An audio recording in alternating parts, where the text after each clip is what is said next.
Every single second, trillions of invisible stories are unfolding all around us. We're going to follow one of them, the secret life of data, and how it manages to race across the entire planet in the blink of an eye. I mean, really stop and think about that for a second. You hit send on an email to a friend across the ocean, and boom, they have it before you can even take a sip of your coffee. So, how does that even work? It's not magic, I promise. It's actually one of the most incredible, coordinated ballets in all of technology. So, what we're going to do is follow one of these little guys on its journey. We're going to track a single, tiny piece of your email, what's called a data packet, and trace its entire life story from your keyboard all the way to its final destination. Okay, so before our little packet can even hit the road, it has to get packed up and ready. And this isn't just about, throwing data in a box. It's about giving it all the information it needs to actually survive the trip. See, the entire internet runs on rules. These rules, they're called protocols, and they're basically a universal language for computers. Without them, it'd just be total chaos, a bunch of digital screaming. They make sure every hello and every single piece of data is understood perfectly. This whole packaging process, it's called encapsulation. The best way to think about it is like a set of nesting dolls, or maybe a letter inside an envelope, which is then put inside another envelope. First, you've got your actual data. That gets wrapped with a transport header. This is what numbers the pages, so to speak. Then another wrapper goes on top, the IP header. That's the final mailing address. And the very last layer is the link header, which just has the address for the next immediate stop. And just like that, our packet is a multi-layered digital message ready to go. All right, so our packet's epic journey doesn't actually start on the big global internet. Nope. It starts with one tiny first step, right there on your local network. Basically, from your computer to your Wi-Fi router. Just think of it like the mail truck picking up a letter from your house. So for this very first hop, our packet needs two completely different kinds of addresses. You've got the MAC address. Think of that as your device's permanent, unchangeable serial number. It's only used to find other devices that are right there with it, on your local Wi-Fi. But then you have the IP address. That is its global mailing address. It's what it needs to navigate the entire world. Now, these local networks can be set up in a few different ways. But honestly, the one you're almost definitely using is called a star topology.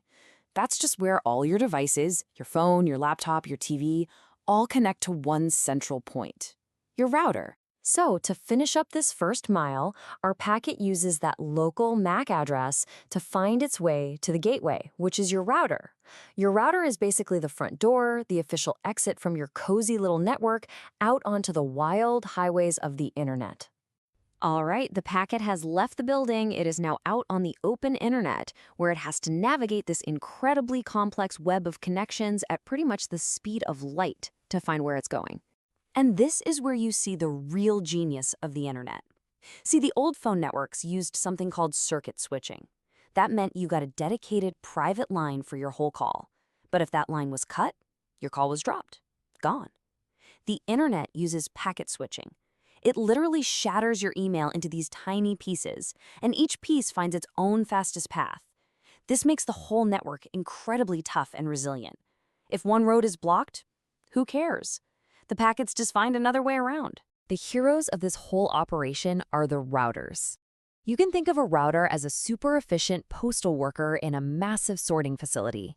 It doesn't need to know the entire end-to-end journey, it just needs to know the very next best step to get that packet a little bit closer to its destination. And a router's job is actually pretty simple, but brilliant. It grabs our packet, takes a quick look at the destination IP address, checks its map, its routing table, and just fires it off to the next stop. And this happens over and over and over again, hop by hop by hop, across continents and under oceans, all in milliseconds. Okay, but wait a second. With billions and billions of these packets zipping around on this, pretty chaotic network, how does the system make sure nothing gets lost or scrambled? Well, this is where the real magic of reliability comes in. I mean, it's a fair question, right? A router could get swamped with traffic, a cable could get some interference. What happens if one of the packets from our email just disappears?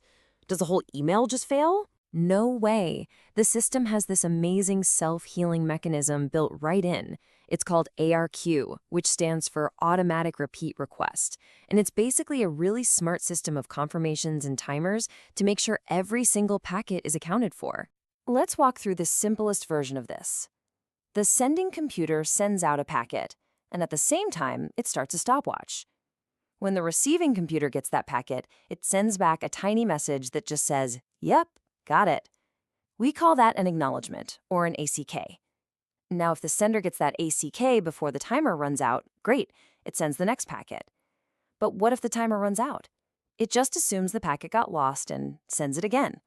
It's simple, but it's incredibly effective. And because every packet has a sequence number, like a page number, this constant back and forth of, "Did you get it? Yes, I got it," ensures that all the thousands of packets that make up your email aren't just received, but are put back together in the exact right order, perfectly recreating your original message. So, let's just quickly recap our little packet's incredible journey. It got dressed in layers of addresses. It took a tiny first step from your computer to your router, then it leaped onto the global internet, getting passed from router to router like a relay baton. And the whole time, a system of checks and balances made sure every single piece arrived safely, ready to be put back together into a perfect copy of the message you sent. And when you really zoom out and think about it, this isn't just one packet story. It's the story of your video calls, your online games, your entire digital life. It is an invisible, global ballet of what looks like chaos but is actually perfectly organized. And it's happening trillions of times every single second. So yeah, the next time you hit send, maybe take a second to appreciate the absolutely incredible journey that's about to begin.